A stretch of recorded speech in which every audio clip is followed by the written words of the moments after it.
Pada materi kedua kali ini, saya memiliki studi kasus siswa jurusan TKJ yang memiliki potensi yang mana terdapat 20 data, di mana terdapat variabel nama siswa, nilai kompetensi, nilai keterampilan, dan soft skill. Untuk langkah pertamanya, di sini saya akan menentukan jumlah kelompok terlebih dahulu, di mana kelompok yang saya buat ini nantinya digunakan untuk membuat sentroid awal. Data ini boleh dipilih random. Di sini saya memilih 4 data, di mana berarti saya akan mengelompokkan 4 data, yang berarti sentroidnya akan terdiri dari 4. Saya di sini pilih data ke-7, kemudian data ke-9, data ke-11, dan data ke-13. Kemudian di sini saya akan memindahkan nilai dari variabel X dan Y-nya. Di sini variabel X-nya adalah nilai kompetensi dan variabel Y-nya adalah nilai keterampilan. Di sini saya akan pindahkan data ke-7. Ini saya kopikan. Kemudian untuk data ke-9, kemudian untuk data ke-11 dan data ke-13. Nah, setelah kita menentukan sentroidnya, selanjutnya di sini saya membuat tabel tambahan, di mana nantinya akan membantu kita dalam melakukan perhitungan comments. Pada tabel tambahan ini terdapat seluruh data, kemudian nilai X dan Y, kemudian ada sentroid 1, sentroid 2, dan sentroid 3 sampai sentroid 4, di mana nantinya untuk mengetahui jarak antara data dengan sentroid. Kemudian untuk mencari nilai sentroidnya, sentroid satunya ini, rumusnya sama dengan SQRT, double kurung, kemudian nilai data X, data pertama, dikurang nilai data X sentroid. Ini kita kunci, kita F4, kemudian kita tutup, kemudian pangkat 2, ditambah Y-nya, Y, dikurang Y sentroid, kita kunci juga, kita tutup, kita pangkat 2, kita tutup kurung lagi, kemudian kita enter. Nah, sama juga untuk sentroid 2-nya, sama dengan SQRT, kemudian double, kemudian X dikurang. Untuk sentroid 2 ini kita gunakan juga data kedua pada sentroid. Di sini berarti data keduanya X-nya 65, ini kita kunci, kemudian tutup kurung, 2, kemudian ditambah Y-nya, dikurang Y sentroid, dikunci, kemudian tutup kurung, 2, kurung enter. Nah, setelah berhasil mencarinya, kemudian kita cari sentroid 3-nya sama dengan SQRT. Kemudian X dikurang X3, sentroid 3, kita F4, angkat pemula ditambah Y dikurang Y sentroid 3, kita kunci, tutup, angkat, tutup, enter. Nah, yang SQRT masih sama rumusnya. Ini rumusnya semua sama untuk sentroid ini. Ini kita berarti di ini sentroid 4-nya X dikurang sentroid 4, kita kunci ditutup kurung, 2 ditambah kurung Y dikurang Y sentroid Y, kita kunci tutup kurung, 2 kurung ini juga. Nah, setelah berhasil semua mencari sentroidnya, tinggal kita drag aja sampai data terakhir, maka dia akan otomatis terisi.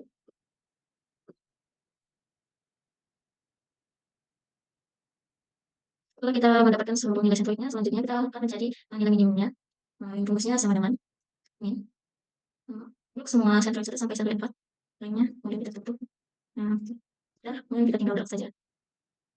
Sudah berhasil, kemudian kita akan menentukan klasternya. Untuk mencari nilai klaster ini, rumusnya sama dengan kita gunakan rumus if dan n. Kemudian sentroid 1. Sentroid 1, jika sentroid 1 kurang dari sentroid 2, kemudian sentroid 1 kurang dari sentroid 3, sentroid 1 kurang dari sentroid 4, maka ada 1, kemudian kita masukkan lagi rumus if n C2, C2 jika sentroid 2 kurang dari C1, C2 kurang dari C3, C2 kurang dari C4, maka 2 masukkan lagi rumusnya if n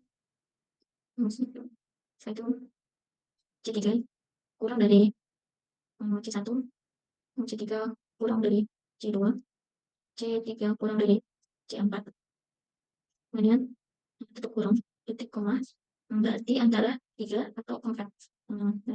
Ini kita tutup double T, kita tutupnya, kemudian coba enter. Nah, di sini saya berhasil membentuk klasternya. Kemudian kita tinggal drag saja ke bawah. Nah, di sini klaster ini menentukan letak minimum. Misalnya pada data pertama klasternya terdapat pada sentroid kedua. Di sini minimumnya adalah 26,93. Kemudian kita cek di sentroid 2-nya. Ini nilainya adalah 26,93. Berarti benar bahwasannya nilai minimum berada di sentroid kedua. Untuk memudahkannya kita mengecek nantinya. Maka data berubah, di sini kita tambahkan tabel pembantu juga. Ini nanti di sini kita letakkan misalnya pada klaster. Klaster ini untuk data pertama dia terdapat pada klaster 2. Nah, berarti di sini kita tambahkan di Centroid 1. Kemudian di sini untuk data keduanya juga 1, untuk data ketiganya di 3, untuk data keempatnya di 2, kemudian data ke-5 di 2 juga, data ke-6-nya di 3, kemudian data ke-7-nya di 1, data ke-7-nya di 1, data ke-8 dan 9-nya di 2, di 2. Kemudian untuk 10-nya juga di 2, 10 juga di 2. 11-nya ada di 3, 11-nya ada di 3. Kemudian 12-nya ada di 2, 12-nya ada di 2. 13-nya ada di 4, 1 buat ini. 4, pokoknya 1, 1, 13, 1, 14, 1, 3, 2, 4, 4. Ini garis cepatnya, garis cepat. 3, 2, 4, 4. 3, 2, 4, 2, 4. Ini 2, 4. Nah, ini kita akan buat tabel baru nih. Ini kita putihkan, kita pastekan di sini.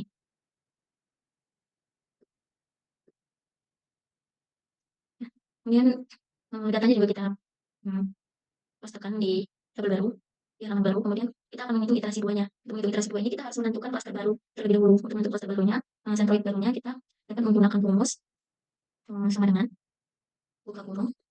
Pada Centroid ke-1-nya di sini terdapat 2 data, ada 7 dan 14. 7 nilainya kita ambil X-nya, kemudian kita tambahkan. Kemudian 14 kita tambahkan juga, kemudian 2 dibagi ada 2, berarti kita bagi 2, datanya ada 2 di Centroid 1, dan enter. Kemudian sama untuk Centroid 2 dan selanjutnya. Jadi ini dia di sini untuk Centroid 2-nya ada di sini, dan ada di 2. Kemudian ada di 4 dan 5 ya. 4 dan 5 menambah. Kemudian ada di 8, 9, 10. 8, 9, dan 10. Kemudian ada di 12. 12 ditambah. Di 12 ada di 16. 16 ditambah. Dan ada di 19. 10 berarti ada berapa nih? 1, 2, 3, 4, 5, 6, 7, 8, 9, 10. 1, 2, 3, 4, 5, 6, 7, 8, 9, 10. Kita bagi 10. Enter. Nah, sini berhasil kalinya. Kemudian sama rumusnya. Untuk sampel 3 ada data 3 ditambah data ke-6 ditambah data ke-11 ditambah data ke kok nah, data ke-15 ke-15 ditambah ke-15 ditambah cukup rumit ya, memang harus penuh ketelitian. Kita lihat coba berapa jumlah datanya, 1, 2, 3, 4, 1, 2, 3, 4, ada 4 itu kita sama dengan kekurung ada 2, ada 4 di sini, 13, data 13 ditambah data ke 17, 18, 17, 18. Kemudian ada ke 20, tutup. Dan pada tadi ya, pada kita bagi 4, sudah. Nah, untuk Y ini kita tinggal tarik saja dari X. Dia akan otomatis muncul nilainya. Setelah mendapatkan centroid barunya, kemudian kita bisa mencari di tabel penolongnya, kita menentukan kembali nilai C1, C2, C3, C4-nya. Rumusnya masih sama, pakai SQRT. SQRT, label, X dikurang, X centroid, kita kunci. Kemudian untuk pangkat formula ditambah Y, tambah Y dikurang Y centroid, kita kunci. Kemudian untuk kurung, pangkat 2, tutup, udah. Nah, sini juga sama, sama dengan X, SQRT, SQRT, kemudian tambah satu lagi, X, lanjut pulang, X centroid 2, kita kunci, kita tutup, kemudian pangkat 2 ditambah Y dikurang Y centroid 2, kita kunci lagi, tutup kurung, pangkat 2, tutup kurung, udah. Nanti bisa juga sama dengan SQRT, kemudian X dikurang X centroid 3, kita kunci, tutup kurung, pangkat 2 tambah ke kurung, Y dikurang Y centroid 3, kunci, tutup kurung, pangkat 2, tutup kurung, enter. Semua dia kurang. Ini sangat sensitif. Ini sama dengan SQRT. Bah, ini kurang X centroid 4 berarti ya. Centroid 4, kita 4, tutup kurung, pangkat 2, ditambah ke kurung, Y dikurang Y centroid 4, kunci, tutup kurung, pangkat 2, tutup kurung, enter. jalur yang kedua, ini dia tinggal drag saja ke bawah, baik dari terakhir. Nah, untuk ini masih sama, kita gunakan rumus ini, kemudian kita tarik samping, tengah, ya, bisa baik kemudian drag, dan kita drag ke bawah. Untuk cluster juga masih sama rumusnya, sama dengan if, if n, ini kan centroid 1, kurang dari centroid 2, ini centroid 1, kurang dari centroid 3, centroid 1, kurang dari centroid 4, tutup kurung, titik koma 1, titik koma 2, kemudian rumus kita ambil, berarti ini n, kemudian centroid 2, kemudian centroid 2 nya lebih dari centroid 1, titik koma, centroid 2 lebih kecil dari centroid 3, kemudian centroid 2 lebih kecil dari centroid 4, kita tutup kurung, titik koma, 2, titik koma, terus ini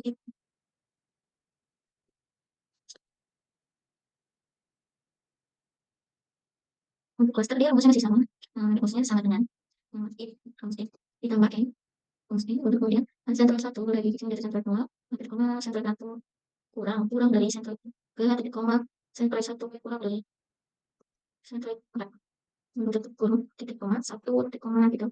Lagi rumusnya if centroid 2 kurang, centroid 2 kurang dari centroid 1, titik koma, centroid 2 kurang dari centroid 3, titik koma, centroid 2 kurang dari centroid 4, kemudian tutup kurung, titik koma, 2, titik koma.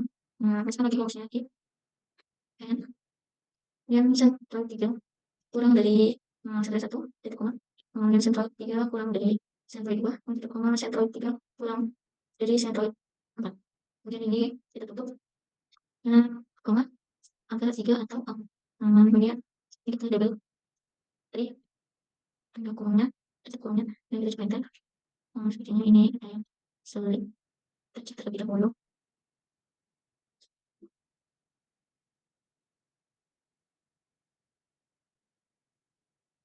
Ini n ketinggalan ini, coba ya tadi, berhasil. Dan kita mau graf saja. Di sini saya menambahkan tabel keterangan, di mana ini untuk mengetahui apakah tabel apakah cluster berubah atau tidaknya. Di mana di nanti rumusnya sama dengan if, setelah itu rumusnya if cluster sama dengan iterasi 1, nilai clusternya kita masukkan, kemudian klik ke sini, saya iterasi 2, titik koma, titik koma, selanjutnya apakah nih nilai tetap atau berubah, kita tutup, kita enter ya. Nah, di sini ternyata nilainya tetap, ada 2 yang berubah. Ini kita berarti harus lanjut ke iterasi ketiga. Jadi kita harus masukkan dulu terlebih dahulu. Ini kita copy saja, terus kita tinggal ganti mana data yang berubah. Di sini data yang berubah pada data kedua. Data kedua berubah, dia jadi cluster ketiga. Berarti yang dipindahkan 3, 1, kemudian ini 9. Data 9 dia berarti diubah ke cluster, ke centroid ketiga. Ke centroid 1. Nah, selanjutnya kita kopikan ke iterasi ketiga. Karena untuk membaca waktu, dan rumusnya masih sama, jalannya masih sama, bentuk tabelnya juga masih sama, jadi mungkin untuk iterasi dulu saya jelaskan, untuk iterasi selanjutnya sampai untuk mendapatkan ke cluster ini tetap. Di sini saya tinggal copy, tadi di sini saya sudah ubah juga, dan ternyata pada iterasi ketiga saya coba, datanya itu masih berubah pada ke data ke-15. Mungkin setelah saya coba lagi pada iterasi keempat, di sini datanya juga masih berubah ternyata, semakin banyak. Datanya berubah semakin banyak. Ada 1, 2, 3, 4, 5, 6, ada 6 data yang berubah, dan saya lanjut lagi ke iterasi kelima. Pada iterasi kelima ternyata masih ada juga data yang berubah. Selanjutnya, namun di sini datanya berkurang, tinggal 2 data yang berubah. Lalu saya lanjut ke iterasi ke-6. Setelah saya melakukan iterasi ke-6 ternyata datanya masih ada juga yang berubah. Kemudian saya lanjutkan ke iterasi ke-7. Nah, pada iterasi ke-7 ini ternyata datanya tetap semua, yang berarti perhitungan rekaman sini berakhir pada iterasi ke-7. Mungkin itu saja yang bisa saya sampaikan tentang perhitungan algoritma Kamens. Lebih dan kurang saya mohon maaf. Saya akhiri. Assalamualaikum warahmatullahi wabarakatuh.